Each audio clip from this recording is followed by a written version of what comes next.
सुबह 10 बजे से लेकर 11 बजे के बीच में उपस्थित हूँ आप सबके सामने। आज जिनकी कुंडली लेकर के आया हूँ इनका नाम धैर्य, झुंझुनू राजस्थान से ये कुंडली। सिविल इंजीनियरिंग इन्होंने किया हुआ है और विवाह के बारे में इनके पिता ने पूछा है। इनके पिता ने इनकी कुंडली भेजी है। 1997 इनका डेट ऑफ बर्थ है। लिखा है एक ही शादी जीवन भर रहेगी या नहीं। अभी 4 से 5 प्रकार के काम कर चुके हैं, अतः किस कार्य में सफलता मिलेगी। आपके इस सवाल का उत्तर मैं आपके बेटे की कुंडली में अगर थोड़ी सी जानकारी आप लोगों को बता दूं। ये देखिए, लोग कहते हैं कुंडली जैसी कोई बात नहीं होती है, और ग्रंथ ज्योतिष का ये कहता है कि जन्म कुंडली के दशमांश चार्ट में अगर ग्रह अच्छे नहीं बैठे हों तो व्यक्ति काम बदलता रहता है। ये इसका प्रमाण है। आँख खोल करके देख लेना चाहिए। मैं आप लोगों को एक बड़ी अच्छी बात बताता हूँ। एक मेरे पास दंपति की कुंडली आई थी। वो सऊदी अरब तक अपना इलाज करा चुके थे संतति के लिए। गुजरात के सूरत की कुंडली थी और हुआ ऐसा कि पति कभी भी चेक करवाए ही नहीं, और वो लोग सऊदी अरब में ही रहते थे। और यहाँ पता नहीं ऐसे ही कुछ याद है, बहुत अच्छे से याद नहीं है, पर हाँ मुझे याद है कि मैंने जो बात कही कि आपके पति में जो है वो कमज़ोरी है, आप उनका इलाज कराओ। तो उनके पति ने कहा कि आप पंडित जी बिल्कुल ठीक बोल रहे हैं। दरअसल आज तक मैंने अभी तक अपना चेक कराया ही नहीं है कि संतति को लेकर के मुझ में कोई समस्या तो नहीं है। डॉक्टर ने कई बार कहा पर मैंने खुद का चेक नहीं कराया, मुझे भरोसा था मेरे ऊपर। पर 2 सेकंड भी नहीं लगा उनको जब मैंने ये बात बताई तो उन्होंने कहा ये आपको कैसे पता चल गया। मैंने कहा ये ज्योतिष है, मैंने नहीं बताया है। ये ज्योतिष के सिद्धांत और सूत्र हैं, और ग्रहों की डिग्री बाल अवस्था, वृद्ध अवस्था और कमज़ोर अवस्था से पता चल जाती है। तो आपका बेटा इस वजह से ही परेशान है क्योंकि इसके कुंडली के केंद्र स्थान में कोई भी ग्रह नहीं है। दशमांश कुंडली में तो चक्र परेशान है, तो चक्र परेशान होगा तो परेशान होगा। इनको जन्म स्थान से दूर जा करके काम के लिए तलाश लेनी चाहिए। और सवाल और भी हैं इनके। इन्होंने और भी सवाल पूछे हैं कि भाग्योदय कब होगा। मीन लग्न, मीन राशि बनेगी तो थोड़ा विलंब होता है अवश्य, पर गुरु 24वें वर्ष में भाग्योदय करा देते हैं। 28वें वर्ष से पहले भाग्योदय हो जाता है, तो घबराने की कोई बात नहीं। मकान कब तक प्राप्त होगा। आपकी कुंडली में तो अभी सूर्य की दशा चल रही है। एक योग आपकी कुंडली में मकान प्राप्त करने का 2025 में आ रहा है, और वैसे बहुत अच्छी दशा जो है वो 2029 में आएगी मकान प्राप्त करने का। एक बात मैं आपको अब आपकी कुंडली के विश्लेषण पे लेके आता हूँ। सवाल तो आपके मैंने कुछ दिए और कुछ के उत्तर भी दिए। ये कुंडली कर्क लग्न की है जहाँ सूर्य आकर के खुश हो जाते हैं, और कर्क लग्न की कुंडली में लग्न में सूर्य, केंद्र में ही मंगल और केंद्र में ही गुरु। जरा विचार करिए, जन्म कुंडली कर्क लग्न की बनी हो और लग्न के अधिपति धन भाव में बुध के साथ बैठे हैं जो पराक्रमेश और 12वें भाव के अधिपति। इसका अर्थ होगा कि व्यक्ति का जीवन व्ययशील रहेगा और मेहनत भी ढूंढेगा। क्लियर है। हालांकि व्यक्ति को किसी न किसी वजह से धन मिल जाएगा। कारण कर्क लग्न की कुंडली में अगर चंद्रमा अष्टम भाव को देख लें, या अष्टम भाव के अधिपति शनि भाग्य से या धन से संबंध बना लेते हैं, तो व्यक्ति को किसी न किसी तरीके से वो धन देते रहते हैं। चाहे बैठा भी रहेगा फिर भी उसका काम कभी रुकता नहीं है, तो उसका काम मिलता रहेगा। शुक्र है जो कि जन्म कुंडली के सुखेश लग्न, मतलब अगर आपकी कुंडली में जो चतुर्थ भाव के अधिपति बनते हों और जो लग्न के अधिपति बनते हों, अगर ये दोनों एक साथ ही बैठे हों, जैसे लग्न के अधिपति चंद्रमा और चतुर्थ भाव के अधिपति शुक्र, तो चंद्रमा और शुक्र जब एक साथ ही बैठेंगे और वो भी बहुत अच्छी स्थिति में, मतलब धन भाव में, और उस पर किसी भी प्रकार से आप देखें तो चंद्रमा भी शुभग्रह, बुध भी शुभग्रह, नैसर्गिक रूप से चंद्रमा भी शुभग्रह होने के साथ साथ बुध शुक्र भी शुभग्रह, और तीनों के साथ शुभग्रह होकर के चंद्रमा के साथ बुध और शुक्र के साथ राहु भी शुभग्रह हो जाएंगे। अब यहाँ पे जो स्थिति बनेगी तो आप यहाँ से देखिए तो धन भाव के अधिपति लग्न में, सिंह राशि बनी है लग्न में, और लग्न के अधिपति चंद्रमा धन में, यानी कि धन भाव के अधिपति का संबंध लग्न से बन जाए। पर साथ ही साथ पराक्रमेश, व्ययेश और सुख भाव के अधिपति यानी कि चतुर्थ भाव के अधिपति शुक्र भी यहीं बैठ रहे हैं। इसका अर्थ होगा कि कुंडली के 3 भाव के अधिपति नहीं, कम से कम 5 भावों के अधिपति एक साथ बैठे हुए हैं। बुध 2 भाव के अधिपति, शुक्र 2 भाव के अधिपति, और चंद्रमा 1 भाव के अधिपति। कहाँ गए? जन्म कुंडली में लग्नेश। तो 5 भावों के अधिपति एक साथ, मतलब 5 भाव जन्म कुंडली में धन भाव से कंट्रोल किए जाएंगे। अब व्यक्ति किसी न किसी वजह से धन के लिए बहुत अधिक मुझे पाना है, बहुत ज़्यादा पाना है, ये जो इच्छा होगी उसकी, वो कभी भी शांत नहीं रहे, क्योंकि शुक्र के साथ बैठे हैं, संग में राहु बैठे हैं, तो उसकी इच्छा और मंशा दोनों ही बहुत बड़ी और बुजुर्ग होती है। मंगल चतुर्थ भाव में कभी भी एक जगह टिकने नहीं देंगे, घर से दूर जाना ही पड़ेगा। और केंद्र के 3 घर भरे हैं, चतुर्थ भाव के बाद चतुर्थेश का द्वितीय भाव में जाना सुखकारी योग। लग्न के अधिपति चतुर्थ और एक साथ बैठेंगे तो ये सुखकारी योग और महान जो है वो इसे भी सुख भाग्य का योग ही पढ़ेंगे। इस कुंडली के लिए चंद्रमा अच्छे होते हैं, मंगल इस कुंडली के लिए सर्वाधिक योग कारक होते हैं, गुरु जो है होते हैं वो जन्म कुंडली में बड़े अच्छे होते हैं। इस कुंडली के लिए शनि मारक होते हैं, मतलब कमजोर होंगे। क्या मार रहे हैं? आपकी कुंडली का भाग्य। और दूसरे नंबर पे कौन पीटा जा रहा है? तो गुरु। हालांकि उनका नीच भंग हुआ है क्योंकि केंद्र में मंगल बैठ गए हैं। कैसे नीच भंग हुआ? गुरु जिस राशि में नीच के होते हैं उस राशि में मंगल उच्च के हो जाते हैं और वो केंद्र में आ रहे हैं, इस वजह से गुरु का नीच भंग हो जाएगा। और केंद्र के तीनों ही घरों में परस्पर तीनों परम मित्र एक साथ बैठे हैं। तीनों की दृष्टि किसी के लिए कभी भी खराब नहीं होगी, चाहे पाद दृष्टि ही पड़ जाए। क्लियर है? दशम भाव के अधिपति मंगल दशम भाव को देख रहे हैं। इस कुंडली के लिए मंगल अच्छे होते हैं और कारक ग्रह का प्रभाव यहाँ के लिए बहुत अच्छा होगा, यहाँ के लिए बहुत अच्छा होगा, यहाँ के लिए भी बहुत अच्छा होगा। कारक ग्रह जहाँ भी देखे उस भाव में वो उन्नति ही देता है। इस कारण से व्यक्ति की इच्छा कम से कम मरेगी नहीं। कारण क्योंकि लग्न के अधिपति चंद्रमा, लाभ के अधिपति शुक्र और जन्म कुंडली में बुध एक साथ बैठे हैं। लाभ और व्यय एक साथ बैठ रहा है ये, तो व्यय के साथ साथ व्यक्ति के जीवन की इच्छाओं की पूर्ति भी होती रहेगी और मैं समझता हूं कि इसे एक अच्छा योग कहा जाएगा। क्लियर है यहां तक? शनि का भाग्य भाव में बैठना अच्छा नहीं होगा, पर उनकी दृष्टि यहां के लिए अच्छी होगी जो व्यक्ति को रिकॉग्निशन देगी। शनि की दृष्टि यहां के लिए बहुत अच्छी होगी जो व्यक्ति में साहस, बल और दृढ़ता देगी। शनि की दृष्टि यहाँ के लिए बहुत अच्छी होगी। अच्छी न होने के बावजूद भी शुभ ग्रह की राशि है, यहाँ का अधिपति कम से कम परिवर्तन कर रहा है गुरु और शनि का, तो परिवर्तन योग बनेगा। तो शनि का प्रभाव यहाँ के लिए निश्चित रूप से कुछ न कुछ साहस, धैर्य, पराक्रम और बलिष्ठता। साथ ही साथ एक बात जो कि और भी अच्छी होगी कि उस शनि पे किसी भी प्रकार से अन्य किसी पापक ग्रह का कोई प्रभाव नहीं है। मतलब भाग्य भाव पे किसी भी पापक ग्रह का कोई असर नहीं है, लेकिन भाग्य भाव के अधिपति पे मंगल की दृष्टि अवश्य पड़ रही है। इस कारण से एक पापक ग्रह की दृष्टि पड़ जाने से और एक पापक ग्रह शनि के बैठ जाने से भाग्य भाव थोड़ा प्रभावित अवश्य होगा, जिसके कारण व्यक्ति अपने पिता का प्रभाव या पिता उसके लिए हमेशा चिंतित होते हैं। कभी भी व्यक्ति जो है वो चाहे प्राइम मिनिस्टर बन जाएगा फिर भी इनके पिता चिंतित ही रहेंगे, क्योंकि ये शनि है, पिता को दुखी आत्मा बना देते हैं। पिता को खुद का इलाज करना आवश्यक है, क्योंकि यहाँ पे मंगल जो इस भाव के अधिपति हैं वो पिता को देख करके पिता को नियम में रहने वाला और बार बार ठुसुक देने वाला। ठुसुक देने वाला का मतलब क्या होता है कि जैसे मैं एक झारखंड के किसी पिता से बात हो रही थी मेरी, और वो मतलब इतने परेशान थे कि मेरा बेटा ये बन जाएगा ना, और वो बार बार 1 घंटे के सेशन में उन्होंने मुझसे इतनी बार ये सवाल पूछ दी कि मुझे कहना पड़ा कि अरे भगवान आपकी कुंडली में चंद्रमा खराब है क्या? एक ऐसे ही कोई और राजस्थान के पिता हैं, वो भी एक और भी पिता हैं उत्तर प्रदेश के प्रतापगढ़ के। ये कुछ पिता मेरे जीवन में ऐसे आए हैं जिन्होंने मुझे भी परेशान किया है, और दरअसल उनके सवाल मुझे इतने परेशान किए हैं जैसे मुझे ही खुद नौकरी देनी हो कि मैं ही लेकर के बैठा हूँ, पंडित जी आप देख क्यों नहीं रहे हैं, इतना बन तो जाएगा ना। हर 10वें दिन लोगों का फ़ोन आ जाता है। तो ये स्थिति, तो मेरे कहने का मतलब है कि आप अगर निश्चित रूप से परेशान होंगे तो आपका पुत्र भी परेशान होगा, क्योंकि आप कठोर मालूम पड़ते हैं, और निश्चित रूप से आपके ज्ञान का जो एक दुखद परिणाम होगा वो आपके पुत्र को झेलना पड़ेगा, क्योंकि यहाँ शनि बैठे हैं, नीचाभिलाषी हो रहे हैं, और इसके ठीक पीछे केतु बैठे हैं, और इस भाव का अधिपति मंगल किसी भी शुभ ग्रह से देखा नहीं जा रहा है। इस भाव पे भी किसी भी पापक ग्रह का ही प्रभाव पड़ रहा है, राहु की दृष्टि। इस कारण से मंगल और राहु का प्रभाव इस भाव के लिए ठीक नहीं होगा, और इस भाव के ठीक पीछे शनि का बैठना ठीक नहीं होगा। मेरे कहने का तात्पर्य है कि पिता को बहुत ही शालीनता से उसके साथ नियमबद्ध होकर के, और बहुत ही जैसे होता है ना, बार बार उसको ठेलने की आवश्यकता नहीं है। वो अपना काम कर रहा है तो करने दीजिए, अन्यथा स्वतंत्र हो जाइए, नहीं तो दिक्कत होगी। यहाँ शनि ठीक नहीं होंगे, और शुक्र जो है वो द्वितीय भाव में इतने सारे ग्रहों को पिता को कन्फ्यूज़न में भी डाल रहे हैं, पिता के साथ संबंधों को भी कन्फ्यूज़न में डाल सकते हैं।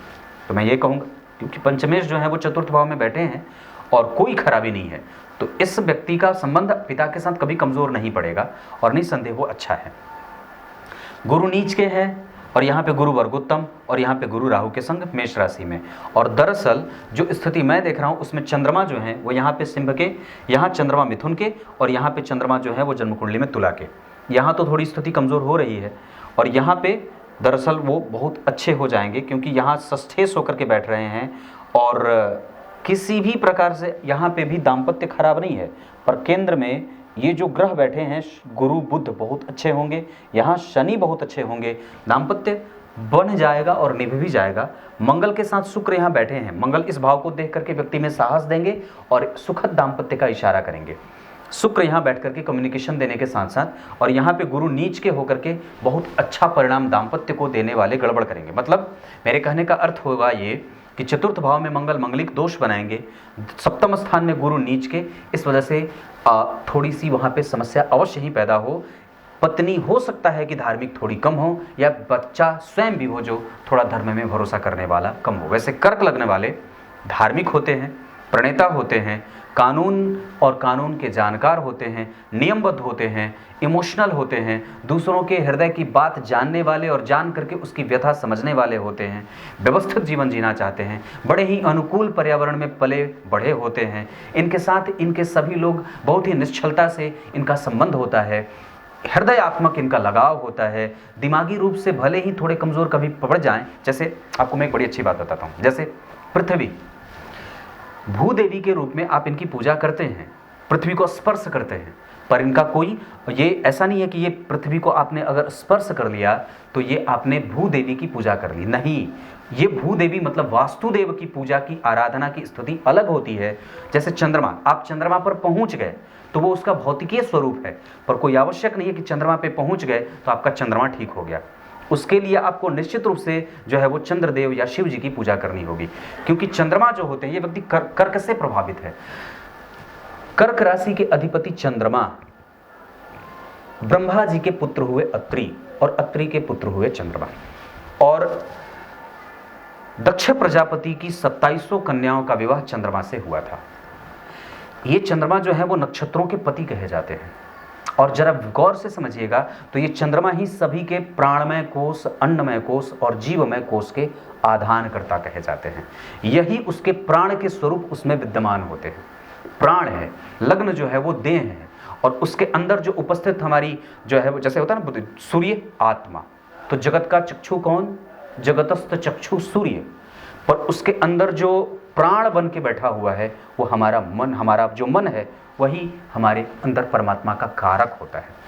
और निश्चित रूप से वो चंद्रमा ही है जो मन बिल्कुल ही किसी चीज़ से न तो काटा जा सकता है, न तो किसी के द्वारा उसे छेदा जा सकता है, न तो किसी के द्वारा उसको प्रभावित किया जा सकता है। वो बिल्कुल ही निष्पक्ष होता है, बस वो परिस्थिति के हिसाब से अपना स्वरूप बदलता रहता है। निश्चित रूप से वही परमात्मा का अंश है, वही जीव का अंश है, जो जीव और हम जीव के अंश। यही बात यहाँ पे तो कहने का तात्पर्य है कि बहुत अच्छी परख रखता है सामने वाले को, किस तरीके से उसके मन की बात को और हृदयंगम कैसे करना है, अपने में उसको कैसे घुसा लेना है, ये चंद्रमा और कर्क लग्न वाले बहुत अच्छे से जानते हैं।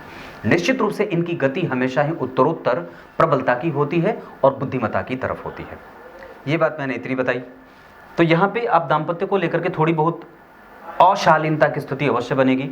सूर्य और चंद्रमा का यहाँ देखना, पत्नी आपसे ज़्यादा पढ़ी लिखी भी आ सकती हैं, बुद्धिमान और यशस्वी, साथ साथ वो तार्किक और दार्शनिक आने के साथ साथ इसमें कई प्रकार से दाम्पत्य में आने के बाद लाभ के योग बनेंगे। और निश्चित रूप से मैं यहाँ पे कह सकता हूँ कि पत्नी अच्छी हैं, थोड़ी क्रूरभाषी भी होंगी, और गुरु बुद्ध के होने के कारण शिक्षकीय योग उनका अच्छा रहेगा, धार्मिकता रहेगी, लाभ को लेकर के सशंकित रहने वाली और बुद्धिमत्ता से युक्त, और आपका कर्म क्षेत्र यश देगा पर विलंब से। और मैं समझता हूं कि अभी उसमें 5 साल बाकी है, मतलब ये अगर 22 चल रहा है तो 25 तो कम से कम। क्षेत्र आपने जो भी चुना है उसके हिसाब से ठीक है। मंगल और सूर्य केंद्र में है, शनि का प्रभाव जन्म कुंडली में अच्छा बन रहा है। गुरु और शनि के वक्री हो जाने से थोड़ी बहुत कमजोरी दोनों में ही देखी जाएगी, लेकिन उनका एक अलग प्रभाव ये रहेगा कि वो आपको फ्लक्चुएशन में आरंभ में तो जरूर ही रखेंगे, बाद में जाकर के उनका लाभ अवश्य ही मिलने लगेगा। ये सूर्य की दशा भी है एक्टिव आपकी कुंडली में, और इस कुंडली के लिए सूर्य मारक भी होते हैं, और निश्चित रूप से बुध भी मारक होते हैं, शनि भी मारक होते हैं, और कई बार तो इस कुंडली के लिए शुक्र भी खराब होते हैं। खराब और मारक में अंतर होगा। शुक्र इस कुंडली में बुद्धि को खराब करेंगे, धन को लेकर के जल्दबाजी और लालच हो सकता है। यहाँ शुक्र जहाँ है वो व्यक्ति में कामोत्तेजक भावनाओं का प्राबल्य बढ़ा सकते हैं। यहाँ शुक्र व्यक्ति को कर्म क्षेत्र में अचानक मुझे सब कुछ मिल जाए, ये वाला भाव, नहीं मुझे बड़ा करना है, मैं ये इसके लिए नहीं बना, मैं इसके लिए नहीं बना, मुझे ये करना है, उसके काम में वो उसका जो है वो महत्वाकांक्षा उसकी इतनी बड़ी रहे कि वो किसी एक जगह पे टिकता ही नहीं है। अब मैं आपको आपके पंचांग पे लेके आता हूँ। टिक करके काम करने की आवश्यकता है निश्चित रूप से। शुक्ल द्वितीया के चंद्रमा, मुझे पता था ये यही होने वाला है। ऐसे लोगों का ना अनुभव की कमी होती है। आप लोगों में से कुछ लोगों को ये बात लगी होगी पंडित जी ऐसे लोगों को इसका इशारा करना, नहीं ऐसा नहीं है, ऐसा नहीं है। श्रावण माह बहुत अच्छा है, व्यक्ति जो है वो सुख और दुख में एक संग रहने वाला है, सम दुख सुख चितह वाली स्थिति है। दक्षिणायन में जन्मे हैं ये, इस वजह से व्यक्ति का मन मस्तिष्क थोड़ा जो होता है वो परिस्थिति वशात उसको पढ़ नहीं पाए, समझ नहीं पाए और टिक करके वहीं रहता है, आगे नहीं बढ़ पाता है। वर्षा ऋतु में जन्मे होने से बुद्धि बहुत सारे खेल खेलती है, इंद्रधनुषी रंग होता है, इस वजह से किसी एक चीज़ को पकड़ पाना थोड़ा मुश्किल होता है। मंगलवार के जन्मे होने से जल्दी टिकना नहीं और आगे बढ़ जाने की गति होती है। शुक्ल पक्ष के द्वितीय तिथि के चंद्रमा प्राइवेट नौकरी देते हैं। वरीयान योग मघा नक्षत्र, थोड़ा कन्फ्यूजन, लेकिन व्यक्ति सुस्पष्ट होता है बाद में। और क्षत्रिय वर्ण और राक्षस गण के होने के कारण महत्वाकांक्षा तो है ही बहुत ज़्यादा। अब मैं तो इतनी बात कहूँगा कि ब्राह्मण है तो यज्ञोपवीत, संस्कार से युक्त, गायत्री का जप, कम से कम जो है वो सूर्य की आराधना, मांसाहार बिल्कुल वर्जित, नमक का सेवन कम, एकादशी का व्रत, विष्णु सहस्त्र नाम का पाठ, इसके अतिरिक्त शिव अमोघ कवच, अमोघ शिव कवच का पाठ, ये 9 उपाय आपके बनते हैं। इसके अतिरिक्त आपकी कुंडली में चंद्रमा कमजोर है तो शिव जी के मंदिर का दर्शन, शिव जी को सफ़ेद पुष्प की माला, सोमवार को सफ़ेद दही जो है वो दही अर्पित करिए, मिष्ठी दही, ये हो जाती है। इसके अतिरिक्त आपकी कुंडली में अगर हो सके तो आप मंगल का रत्न मूंगा भी पहन सकते हैं। अगर बहुत ज़्यादा क्रोध हो तो उसके साथ मोती डाल दीजिए। इतनी सारी चीज़ें आपकी कुंडली में। सूर्य अनुभवी हैं, यशस्वी हैं, धर्मान बनाएंगे, लक्ष्मी संपन्न बनाएंगे और आपको चिंतित करने वाला बनाएंगे। चंद्रमा धनवान लेकिन प्राइवेट सेक्टर से और बचाना बड़ा मुश्किल। पिता का धन बच्चे के पीछे खर्च होने वाली स्थिति में रहेगा क्योंकि 12वें भाव के अधिपति लग्नेश के साथ बैठे हैं। मंगल ठीक है पर आपको घर में कलह और आपके कारण घर में कई बार अशांत वातावरण बनता है, इस वजह से घर से दूर हो जाइए। 0 डिग्री के हैं, ठीक नहीं है। चित्रा नक्षत्र में बैठ करके रोग भी पैदा कर रहे हैं, माता को भी रोगी बना रहे हैं आप, घर से दूर जाइए। बुध आपकी कुंडली में ठीक बैठा है और मैं समझता हूं कि वो आपको अनुभवी और साथ ही साथ कई बार व्यक्ति जो होता है वो जो बोल दे उसको बोल करके निकल जाता है, हालांकि समझता है, गलत फहमी में नहीं है, लेकिन उसके कारण जो स्थितियां पनप रही हैं घर में उसको वो कई बार पढ़ नहीं पाता है, या अगर पढ़ना भी चाहे तो उसके पास ऐसा वातावरण ही नहीं है कि वो उसको समझ करके कुछ अलग कर ले। ये मंगल के कारण और बुध के कारण हो रहा है। गुरु आपकी कुंडली में आपके पास तकनीक का ज्ञान दे रहे हैं और निश्चित रूप से ये जो क्षेत्र आपने चुना है वो ठीक है क्योंकि लग्न में सूर्य ऐसा काम करवाते हैं और भाग्य भाव के शनि कम से कम ऐसा काम करवा लेंगे, दशम भाव का मंगल ये काम करवा लेंगे। गुरु के बाद शुक्र, अगर सिंह राशि के सूर्य शुक्र बैठेंगे तो निश्चित रूप से संतानोत्पत्ति में थोड़ी बहुत बाधाएं भी दे देंगे, इस वजह से कुंडली मिला करके और वीर्य का क्षय नहीं करना चाहिए, ब्रह्मचर्य व्रत का पालन अवश्य करना चाहिए। शनि आपकी कुंडली में भाग्य का मंद और मैं समझता हूं कि वो रेवती नक्षत्र में बैठ करके आपको कंप्यूटर की जानकारी, तकनीक और बाजार को समझने वाला भी बना देते हैं। अगर शनि मीन राशि के बैठे हैं और परिवर्तन कर रहे हैं तो निश्चित रूप से दाम्पत्य तो ठीक है लेकिन विलंब के भी योग बनेंगे और दाम्पत्य में कई बार कठोरता के योग भी बनेंगे, इस वजह से बिना कुंडली मिलाए विवाह नहीं करना चाहिए। शनि के बाद राहु आपकी कुंडली के लिए धनदायक और व्यक्ति देर से ही सही, आपको लगेगा कि इसका काम विलंब हो रहा है पर होगा तो बड़ा दुरुस्त होगा, इतनी सी बात है। इनकी कुंडली में दृष्टकांड वगैरह अगर देखूंगा तो गुरु ठीक है, बुध ठीक हो रहे हैं, सूर्य और शनि में से शुक्र भी अच्छे होंगे, शनि तो थोड़े कमज़ोर हैं पर सूर्य ठीक होंगे। आपकी कुंडली में मैं एक बात बता दूं तो वस्तुतः आपकी कुंडली के आधार पे पिता का प्रभाव जन्म कुंडली में थोड़ा दुखी और थोड़ा कठोर भी हो सकता है, अनुशासित हो सकता है। मंगल और गुरु चंद्रमा का प्रभाव आपकी कुंडली में माता आपके साथ और माता का सुख बहुत अच्छा देख रहा हूँ, वैसे वो आशीर्वाद उनका हमेशा बना रहेगा और उनके साथ संबंध आपके कभी भी खराब नहीं होंगे। माता शिक्षकीय गुणों से युक्त हैं। पिता का कारोबार जन्म कुंडली में ठीक देख रहा हूँ। वैसे एक बात और बता दूँ तो पिता का जो प्रभाव होगा आपकी कुंडली के हिसाब से वो थोड़ा कड़वा ही दिख रहा है। कुछ इसी तरीके से आज के कार्यक्रम का समापन करते हैं। तब तक के लिए अब मैं एक बात और बता दूं, सूर्य और चंद्रमा 50-50% का परिणाम आपकी कुंडली में करेंगे। अगर थोड़ी सी ज्योतिष की समझ हो तो मेरे इशारे को समझिएगा। मतलब वो जिस भाव के भी अधिपति हैं, अगर सूर्य धन देंगे तो आधा, चंद्रमा अगर लग्नेश हैं, व्यक्तित्व हैं तो आधा, मतलब संपूर्ण नहीं। मंगल आपकी कुंडली में अपनी दशा में आपको खेल कूद में ही बेचैन करके रख देगा, उस दौरान आप सीरियस थोड़े कम होंगे। बुध आपकी कुंडली में 100% पूरा परिणाम करेगा, मतलब व्यय पूरा और पराक्रम पूरा आपसे लेगा और उसका परिणाम भी देगा और कम्युनिकेटिव भी बनाएगा। गुरु आपकी कुंडली में अनुभव है और वो 50% के साथ आपकी कुंडली में उपस्थित होंगे, मतलब गुरु आपकी कुंडली में भाग्य का फल आधा देंगे और गुरु आपकी कुंडली में रोगों से परिस्थितियों को समझने की क्षमता भी आधा देंगे। ये गुरु के बाद शुक्र आपकी कुंडली में अनुभव से कमजोर, इस वजह से आपको लालची थोड़ा कम बनाएंगे और साथ ही साथ भौतिक सुख संसाधन का जो योग मिलेगा वो थोड़ा कमजोर, देर से, विलंब से, और कई बार डॉक्यूमेंटेशन उसका देर से होता है। शनि 25% के साथ, राहु और केतु की दशाएं कमजोर ना जाएं, इस वजह से उस समय गणेश जी की पूजा, गणेश जी के मंत्रों का जप अवश्य ही कर लेना चाहिए। आपकी कुंडली के हिसाब से एक अंक अच्छा रहे। आपकी कुंडली के हिसाब से पश्चिमी दिशा और वायव्य कोण की दिशा, मतलब पश्चिम और उत्तर बहुत अच्छी रहे। आपकी कुंडली के हिसाब से रेवती और उसके बाद नक्षत्र में स्वाति, आर्द्रा, मृगशिरा, मघा, ये कुछ नक्षत्र अच्छे होंगे। धनिष्ठा भी ठीक ठाक है। दिशा बताई, तारीख बताया, दिन सोमवार और गुरुवार बहुत अच्छा रहे। इसके बाद आपकी कुंडली में मंगल षड्बल में सबसे बलवान, और तत्वतः आपकी कुंडली में अगर आप बात करें तो सूर्य ठीक बैठे हैं। अग्नि तत्व के ग्रह होकर के लग्न में बैठेंगे तो खराब नहीं होगा, पर केंद्र में सम संख्या की राशि का बनना बहुत अच्छा नहीं होता है। लेकिन चंद्रमा का धन भाव में किसी भी स्थिति में होना बहुत अच्छा माना जाता है और वो किसी न किसी वजह से कहीं ना कहीं से आपको धन और आपका काम चलाते रहेगा, बनाता रहेगा। लाभ भाव के अधिपति का धन में जाना महाभाग्यशाली, महाधनी योग। भाग्य भाव के अधिपति का लग्न को देखना महाभाग्यशाली, महाधनी योग। पंचम भाव के अधिपति का यहाँ जाना केंद्र त्रिकोण योग। मंगल का गुरु को देखना कम्युनिकेटिव और बहुत ज़्यादा संयमित होकर के जीने की कला, ये बहुत अच्छी बात है। लग्न में धन भाव के अधिपति का धनपति योग। पराक्रमेश, प्राइवेट सेक्टर में नौकरी। चतुर्थ भाव के अधिपति धन भाव में माता से सुख, माता का लाभ, और माता यशस्वी होती है, थोड़े कठोर संबंध कभी कभी बनेंगे। पंचमेश ठीक है। छठवें भाव के अधिपति नीच के, प्रतिरोधक क्षमता, दुश्मनों से लड़ने की कोई आवश्यकता नहीं है, सरेंडर बोल जाइए। छठवें और सातवें यहाँ पे ठीक नहीं है, थोड़ा कमजोर होगा। अष्टम भाव के अधिपति देख रहे हैं, दशम भाव के अधिपति देख रहे हैं, ये खराब नहीं है। अष्टम भाव के अधिपति निकटस्थ, धन का योग बनेगा, पर कई बार मेहनत भी थोड़ी बढ़ेगी। एकादशवां बहुत अच्छा, 12वां कमजोर।